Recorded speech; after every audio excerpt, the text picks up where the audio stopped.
I can hardly believe I'm putting this into words, but I need to let it out somehow. This disaster really kicked off about a month ago, though the real chaos began 3 weeks back. Stephanie, my fiancée, and I were supposed to tie the knot in 3 months. We'd been a couple for 2 years, engaged for half that time. Everything for the wedding was done, paid, booked, organized. I genuinely thought we were in a good place. I'm 28, she's 26. I work in software development. She manages social media for a fitness influencer. We met through friends, hit it off instantly, or so I believed. Thinking back now, the warning signs were there. Stephanie was constantly on her phone, snapping selfies, updating her stories, fixated on appearances and online engagement. I chalked it up to her profession. It made sense at the time. Things started going sideways when she landed a new client about a month ago, a fitness model named Derek, who's got something like 2,000 Instagram followers. Out of nowhere, her schedule exploded. Late nights, photo shoots, strategy meetings. Derek's really focused on expanding his brand, she told me. We're working on big projects. I told her to be careful not to overwork herself. Don't worry, she said. I'm actually loving it. Derek's so creative and driven. It felt off, but I gave her the benefit of the doubt. About a week later, she started tagging along with Derek to his gym, said it was for her job. I need to get a feel for the brand's vibe, she explained. It's all about knowing the audience's mindset. I asked since when gym time was part of social media strategy. Her response? Authentic experiences matter now. I need to speak the brand's language. Another red flag, ignored. Then, 2 weeks before everything unraveled, she began dressing differently. Clothes got tighter, more skin on display. When I brought it up, she said it was necessary. Derek's brand has a look. I have to match it. I pointed out she wasn't appearing in his content. Sometimes I am, she replied. Behind the scenes stuff. Authenticity, remember? Yet another red flag, and once again, I let it slide. The Friday before everything collapsed, she said she had to pull a late night working on a major campaign with Derek, claimed she'd be out past midnight. Big launch Monday. Everything needs to be flawless, she said. I told her to shoot me a text when she was on her way home. Of course, love you, she said. But the text never came. She didn't come home either. Saturday morning, I woke up to a message. She'd crashed at her friend Kelly's place after the campaign dragged on too long. Was too tired to drive, she said. See you later. It didn't sit right. I called Kelly. Dan, I haven't seen Stephanie in weeks. She wasn't here last night. So, she'd lied. About where she was, who she was with, everything. She'd made up a cover story and spent the night elsewhere. Later that Saturday, I was at my buddy Mike's place watching the game when I got a ping. Stephanie had tagged me in an Instagram story. I figured it was something about her work. I opened the app. It was a photo of her and Derek, all dressed up at some high-end restaurant. She was leaning in close to him, smiling like she won the lottery. His arm was around her like it belonged there. The caption, upgraded, and she tagged me. No way I was supposed to miss that. I snapped a screenshot and screen recorded the story immediately, knew it would vanish in 24 hours. I was going to need proof. Mike must have seen the look on my face. Dude, you good? You look like you saw a ghost. I handed him my phone. Holy shit, Dan, this real? Apparently. What now? Truth is, I didn't know. My gut said to call her, demand answers, find out what the hell she was doing. But then it hit me. She'd already told me everything I needed to know. She had clearly moved on, found someone new, supposedly improved her situation, and she wanted to rub it in. So instead of reaching out to her directly, I started taking calculated steps. My first move was to call my friend Tom, who happens to be a lawyer. Hey Tom, it's Dan. I need some quick legal input on wedding-related agreements. What's going on? He asked. I gave him the rundown and forwarded the screenshot. "Whoa, man, that's rough," he said. "What exactly do you need to know? If I pull the plug on everything, what kind of financial fallout am I looking at?" "Well," he said, "it'll depend on the fine print. Most contracts include cancellation penalties. But if you can show a valid reason, like cheating, some vendors might be flexible." "What counts as legit proof?" I asked. "That Instagram story you sent? That's pretty damning. Send that along when you reach out to the vendors. Could help your case for refunds." Next up, Stephanie's father, Robert. He and I had always had a good rapport. He'd even chipped in for the wedding. "Hi, Robert, it's Dan. I need to talk to you about something serious." "Of course, Dan. What's going on?" "Stephanie posted something on social media today that I think you need to see. I'm going to text it to you." I sent him the screenshot. "Dan, what exactly am I looking at here? Who is this man?" "Someone she works with. Based on the caption, I think it's safe to say our relationship is over." "I don't get it," he said. "You're supposed to be getting married in 3 months." "Not anymore," I replied.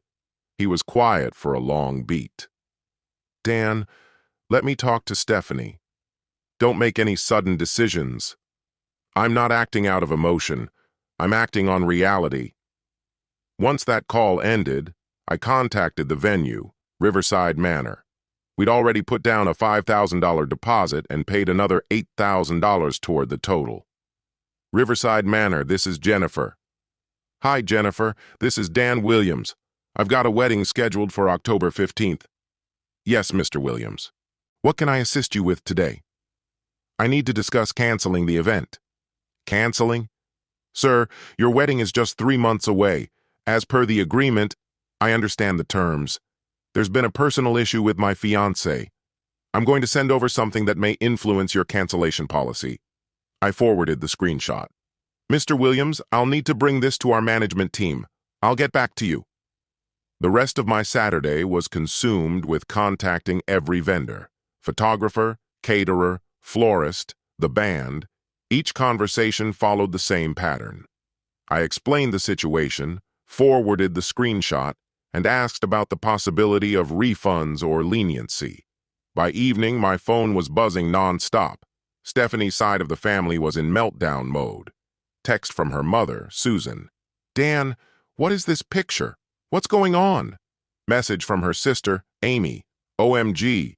Dan, is this legit? Is Stephanie actually cheating?" Several missed calls from Robert. I ignored them all. I needed time to collect myself and think clearly. On Sunday morning, my phone finally rang, and it was Stephanie. "Dan, what the hell did you do?" she snapped. "What are you talking about?" I asked. "You sent that photo to my parents? Are you out of your mind?" "You tagged me in it. I figured your family deserved to see your idea of an upgrade." "It's not what it looks like." "Oh, yeah? Then tell me, what does upgrade mean in that context?" "It was Derek's idea," she said. "He thought it would generate buzz for his brand." "So you thought it was fine to pretend we broke up for a marketing strategy?" "I didn't say we broke up. It was just a playful caption. You lied to me about staying at Kelly's. Then you post a picture with another guy saying you upgraded. You seriously think that's playful?" "Dan, come on. I can explain." "No, you can't. Your actions spoke volumes." "I wasn't trying to say anything. It was just a social media post." "Was crashing at Derek's place Friday night just a social media stunt too?" Silence. "Exactly," I said. "Dan, nothing happened. Even if it didn't get physical, what you did was emotional betrayal, and then you broadcasted it. We're finished." "Dan, please don't do this." I ended the call. By Sunday afternoon, the vendors had started calling me back. Jennifer from Riverside Manor was the first. "Mr. Williams, I discussed your situation with our management team." "And what's the verdict?" "Based on the content you provided, we're treating this as a breach of good faith by your partner. We're able to offer a 75% refund." "Are you serious?" "That Instagram post clearly shows a public declaration ending the engagement. This isn't a case of cold feet. It's something more concrete. The photographer, David, was especially empathetic. Dan, I saw the screenshot, he said. That's seriously messed up. We'll return your entire deposit. David, that's beyond generous, I told him. He sighed. Honestly, if I hadn't refunded you after seeing that post, my wife said she'd leave me too. The caterer agreed to give back 60% of what we paid. The florist settled on a 50% refund. The band didn't return the deposit, but at least they waived the cancellation fee. In total, I managed to recover around 70% of our wedding expenses, far more than I anticipated. Then, on Sunday night, Stephanie showed up at my place in tears. Dan, please, we need to talk about this like adults, she pleaded. I thought we already did, on the phone, I replied. No, not everything, she insisted. You're throwing everything away over a huge misunderstanding. A misunderstanding? I shot back. Like the part where you upgraded to someone else? It was just a post on social media. It didn't mean anything, she said. It meant enough that you tagged me to make sure I'd see it, I pointed out. That was Derek's idea, she explained. He thought it would drive more engagement if people believed it was real. So you went along with faking a relationship upgrade for the sake of likes and clicks? It wasn't fake, she argued. Just exaggerated. Stephanie, you work in social media. You of all people should know exactly what message that post sent to everyone who saw it. I didn't think you'd take it that way. You didn't think your fiancé might have an issue with a post where you publicly suggest you've traded him in for someone else. I thought you'd understand. It was just part of my job. Sleeping over at a client's place is not part of any job I know. I passed out on his couch, she said quietly. And posting romantic content with a client? Also just part of the job? It was only one post, she whispered. One post that ended everything. Dan, please, she begged. I'll take it down. I'll stop working with Derek. I'll do whatever you want. I don't want anything, I told her. I just want this to be over. You're really going to throw away 2 years over something online? I'm protecting myself from someone who thinks it's professionally acceptable to publicly announce they've upgraded from their own fiancé. She sobbed and begged for over an hour. I didn't waver. Eventually, she left. The next day, Monday, I took time off work to wrap everything up, finalized the cancellations, got confirmations from most vendors, and began looking into ending our lease, since both our names were on it. Later that afternoon, Amy called. Dan, Stephanie's a wreck. She's been crying nonstop for 2 days. I'm sorry she's hurting, Amy, I said. This is all just a misunderstanding, she insisted. She was just doing her job. Her job is social media management, I said flatly, not relationship manipulation. She told me Derek pressured her into making that post, Amy added. Stephanie's not new to this, I replied. She's been in the industry 3 years. She knows what kind of message that post was sending. But she loves you, Dan. She wants to fix things. There's nothing to fix, I said. She chose Derek's brand vision over our relationship. Dan, please. The whole family's involved now. We've all taken time off for the wedding. I'll reimburse everyone for any travel costs that aren't refundable. This isn't about money, she said. Then what's it about? Family, forgiveness, giving people second chances. Amy, your sister isn't some intern who made a rookie mistake. She made a calculated choice, and it destroyed our relationship. That's not just an error. It's a serious lapse in professional judgment. On Tuesday, Robert reached out one last time. Dan, I've had a long talk with Stephanie about everything, he said. Glad to hear it. She admits it was poor judgment, but she swears nothing physical ever happened. Even if I believe that, I replied, she still made the conscious decision to publicly announce she was upgrading from me. She says it was all for the sake of work. Robert, she may be relatively new to the professional world, but she's been doing this long enough to know exactly how that post would be interpreted. People make mistakes, Dan. This wasn't a mistake. It was a deliberate move to stir up engagement by using our relationship as a prop. She's ready to cut ties with Derek entirely. It's too late for that. Dan, don't let your pride cost you your future. I'm not acting out of pride. I'm making decisions based on the reality in front of me. So that's it? He asked. Everything ends because of one social media post? One post, I said. One post that told the world, and me, that she found someone better. It's been 21 days since that Instagram story went live. I've cut off all contact with Stephanie, blocked her on every platform.